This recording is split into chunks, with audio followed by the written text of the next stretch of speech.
മറ്റു മാലിന്യങ്ങളെപ്പോലെ E waste മാലിന്യങ്ങൾ കളയാൻ അല്പം ബുദ്ധിമുട്ടാണല്ലേ? എന്നാൽ ഇനി ആ ബുദ്ധിമുട്ടുണ്ടാവില്ല. ഹരിതകർമ്മസേന ഇ വേസ്റ്റ് മാലിന്യങ്ങളും ശേഖരിക്കും. നിങ്ങൾക്ക് പണം ഇങ്ങോട്ടും ലഭിക്കും.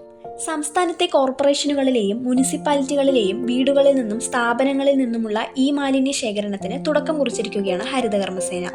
ഈ മാലിന്യം ശേഖരിക്കുമ്പോൾ ഒരു നിശ്ചിത തുക ഹരിതകർമ്മസേന വീടുകളിലേക്ക് നൽകും.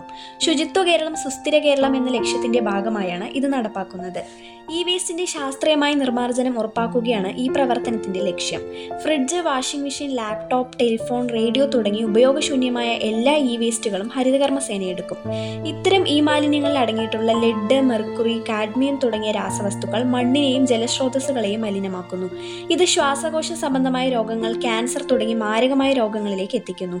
ഈ മാലിന്യം ശാസ്ത്രീയമായി ശേഖരിക്കുകയും നിർമ്മാർജ്ജനം നടത്തുകയും ചെയ്യുന്നതിൽ ആരംഭിച്ച ഇ വേസ്റ്റ് ദൗത്യം പരിസ്ഥിതി സംരക്ഷണ ശ്രമങ്ങളിൽ വളരെ പ്രധാനപ്പെട്ട നേട്ടമാണെന്നാണ് തദ്ദേശ വകുപ്പിന്റെ വിലയിരുത്തൽ.